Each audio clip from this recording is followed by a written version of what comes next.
स्वागत है आप सभी का फिर से हमारा YouTube चैनल में राहुल प्रताप चंद्र में। जैसा कि हमने पिछले वीडियो में आपको बताया था कि एडिटिंग का हम लोग डे 1 डे 2 करके स्टार्ट करेंगे, तो आज हमारा डे 3 है, जैसा कि आप देख सकते हैं।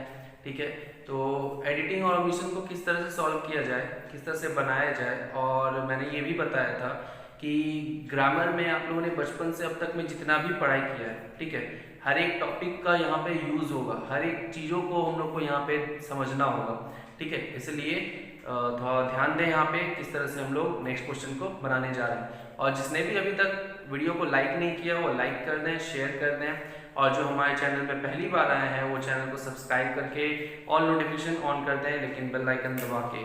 ठीक है, तो बढ़ते हैं हमारे वीडियो की तरफ, क्वेश्चन की तरफ। द एग्जॉस्ट अर्थ ग्रोन्ड। तो सबसे पहले तो हम लोग जान रहे हैं कि किस तरह से वर्ब का यूज किया जाता है। ठीक है, नॉन फाइनाइट में हमने पढ़ा था पास्ट पार्टिसिपल, जिसमें V3 का यूज कर रहे हैं। ठीक है, जो पार्टिसिपियल एडजेक्टिव के बारे में भी मैंने बताया था। ठीक है, जो जिन लोगों ने भी वो वीडियो नहीं देखा है आप वो जाके देख सकते हैं, वो हमारे चैनल में मिल जाएगा। ठीक है, तो द एग्जॉस्ट अर्थ ग्रोन्ड, तो एग्जॉस्टेड अर्थ होगा। ठीक है, एग्जॉस्टेड अर्थ, तो एग्जॉस्ट का क्या हो जाएगा? एग्जॉस्टेड, एग्जॉस्ट का हो गया एग्जॉस्टेड। तो पहला मिस्टेक हमें मिल गया एग्जॉस्ट में। The exhausted earth groaned and quivered under a glare of the sun. Forward reading करेंगे, जैसे मैंने बताया था अंडर ए ग्लेयर नहीं होता है, नेक्स्ट टू फर्स्ट का रूल रहता है under the glare of the sun. तो नेक्स्ट मिस्टेक मिल गया ए का द। ठीक है, under the glare of the sun spirals in heat, spirals of heat होता है, प्रीपोजिशन का एरर है यहाँ पे, इनमें इनका हो जाएगा of. Spirals of heat rose from the ground on if from molten lava. On if meaning नहीं दे रहा है, एज इफ होता है। ठीक है, इस जगह पे प्रीपोजिशन एरर हो गया, ऑन की जगह हमारा एज हो जाएगा, ये एज इफ हमारा एक कंजंक्शन हो गया। ठीक है, एज इफ फ्रॉम मॉल्टन लावा, जैसा कि मॉल्टन लावा से निकल रहा हो उस तरह के बताया जा रहा है। हीट के बारे में बताया जा रहा है कि गर्मी इतना ज्यादा है जैसे कि मॉल्टन लावा से निकल रहा हो, तो एज इफ करके वहां पे यूज करेंगे। द पेंटिंग, इसको पेंटिंग ना पढ़े, पेंटिंग। अगर आपको यहाँ पे लग रहा है कि यहाँ पे गलती हमारा पेंटिंग में पेंटिंग होना चाहिए तो फॉरवर्ड रीडिंग करेंगे। The painting lizard crawl painfully. तो पेंटिंग का अगर आप सोच रहे हो पेंटिंग होगा, तो मैं आपको बता दूं पेंटिंग का मतलब हाफना होता है। कोई बहुत तेज दौड़ता है तो उसके बाद जो हाफता है, जैसे एक रनर हो गया, रनर जब दौड़ के जब रुकता है एथलीट, तो वो हाफना शुरू कर देता है।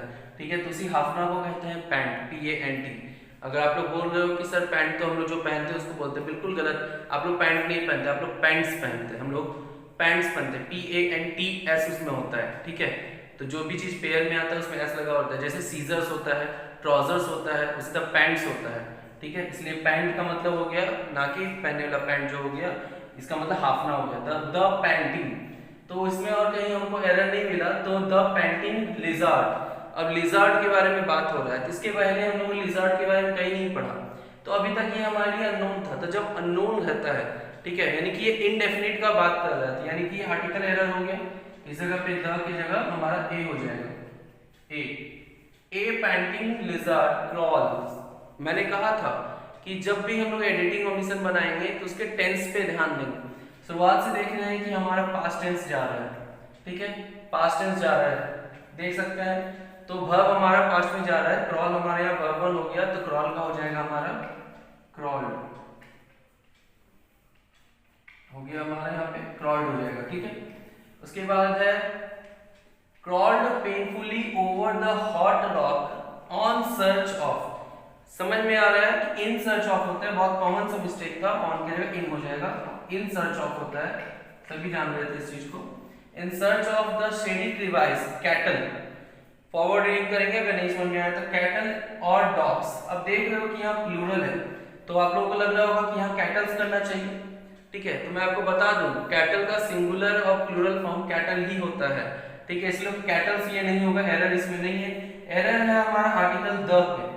ठीक है, in search of a shady crevice, तो ए लगेगा, एक द की जगह पे हमारा ए आ जाएगा। ठीक है, कैटल और dogs cringed under the shade, इसमें एरर हमारा कैटल और डॉग्स में नहीं, कैटल एंड डॉग्स हो जाएगा, और की जगह पे और की जगह एंड हो गया। तो ये सारी चीजें जो थी, ठीक है, तो इसको समझना बहुत जरूरी है, एक एक पॉइंट को समझना बहुत जरूरी है। अगर आपको पैसेज का मीनिंग ही क्लियर नहीं हो रहा है, इस पैसेज को हमने पढ़ा तो हमें ये समझ में आया कि यहाँ गर्मी के बारे में बात हो रहा है कि किस तरह से तरह तरह के जानवर जो हैं उनको गर्मी से किस तरह से परेशानी हो रही है, और किस तरह से गर्मी को ये कंपेयर किया गया है, हमारा लावा से कंपेयर किया गया है, किस तरह से लावा से जो गर्मी निकलता है। तो इस तरह से पहले हमें पैसेज समझना है, पैसेज समझने के बाद वो किस टेंस में वो जानेंगे, उसके बाद प्रीपोजिशन आर्टिकल सबका जो एरर आता है, ठीक है, उसको जानना जरूरी होता है, ठीक है। तो अगले क्वेश्चन की तरफ बढ़ते हैं, ठीक है।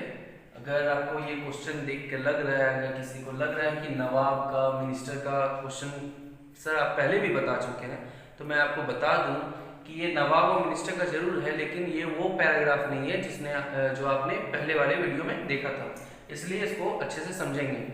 वन मॉर्निंग, तो शुरुआत में ही ये पता चल गया कि जो पैराग्राफ होगा वो पास्ट में होगा, तो यानी कि जो पास्ट से जो वर्ब्स होंगे वो पास्ट फॉर्म में होने चाहिए, ठीक है। इससे हमें एक गलती का पता चल जाएगा, पहले ही हम लोग एरर फाइंड आउट कर लेते हैं। One morning the Nawab call, पहला गलती मिल गया, कॉल्ड होना चाहिए, ठीक है, कॉल का हो गया called. One day the Nawab called his minister and said him, अगर आप लोगों ने नरेशन पढ़ा है, अगर आप लोगों ने हमारे नरेशन का वीडियो देखा है, ठीक है, तो आपको ये तो बिल्कुल अच्छे से पता होगा कि सेड के बाद कभी भी डायरेक्ट ऑब्जेक्ट नहीं आता, उसमें टू हिम आता है, तो सेड टू हिम होना चाहिए। फिर आप लोग क्वेश्चन करोगे सर आप एडिटिंग बता रहे हैं, यहाँ पे तो ओमिशन आ गया, क्योंकि ओमिशन में क्या होता है, वर्ड छूटा हुआ होता है, उस जगह पे हम लोग को वर्ड लगाना होता है, तो यहाँ पे सेड टू हिम नहीं करेंगे। तो उसमें एक और चीज मैंने बताया था, say says said plus to plus object जब होता है तो उसको से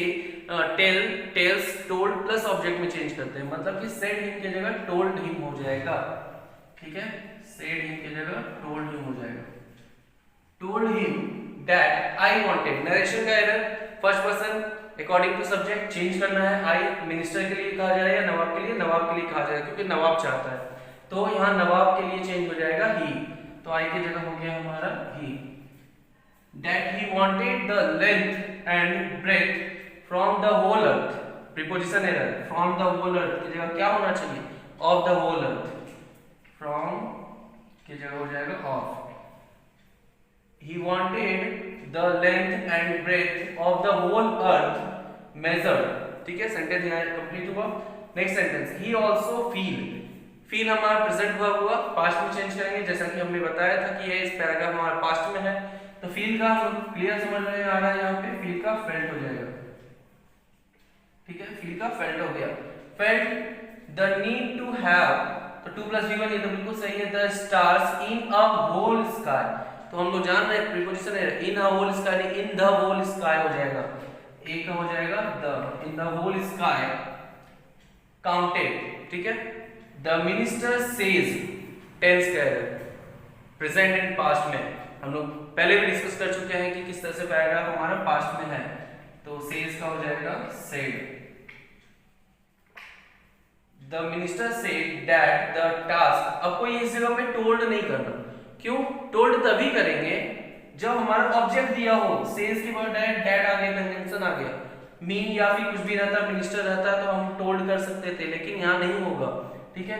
to said that the task he had been, tense का एरर, फिर से हैव का हैड हो जाएगा, he had been said being impossible, तो यहाँ पे had been said was impossible हो जाएगा, being का helping verb लगना चाहिए यहाँ पे, ठीक है। be का verb forms मैंने जैसे कि आपको बताया था, be was और were verb 2 हो गया, been हमारा verb 3 हो गया, being हमारा verb 4 हो गया, और is और am और are जो हो गया वो verb 5 हो गया, ठीक है। ये मैंने आपको पहले वर्ब वाले वीडियो में मैंने आपको बताया था किस तरह से बी का परफॉर्मेंस होता है, तो बीइंग हमारे यहाँ वर्ब 4 का कोई यूज ही नहीं था, ठीक है, हमको पास्ट फॉर्म में जाना था, तो वाज और वर करके लगेगा, और जो टास्क के बारे में बताया जाएगा वो सिंगुलर है, इसलिए वाज लगाया, वर्ड नहीं लगाएंगे उस जगह पे।